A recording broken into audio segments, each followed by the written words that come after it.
স্টেশনে যাব। আর তোমাকে আমি বলছি, এই যে আমরা যে কাহিনীটা বললাম, সেই কাহিনীটা তুমি কী করবে, একটা ছাপিয়ে যাও, একটা বই বানাও। বই বানালে কী হবে, সমস্ত লোক, সমস্ত জনসংখ্যা যত আছে সবাই জানতে পারবে আমাদের এই জায়গাটা, এই পবিত্র স্থানকে সবাই চিনতে পারবে, জানতে পারবে, বুঝতে পারবে।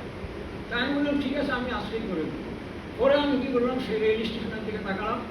রেলওয়ে স্টেশনের দিকে তাকিয়ে দেখলাম চারিদিকে হাজার হাজার ঘর বাড়ি।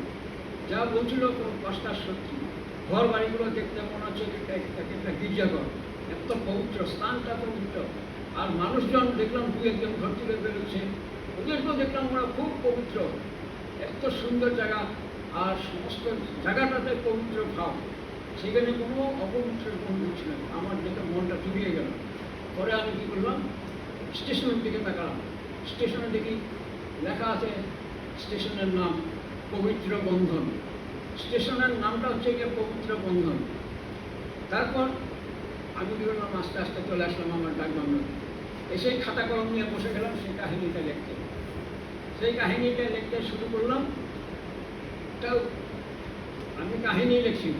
এখন আমরা শুরু করবো কাহিনীটা।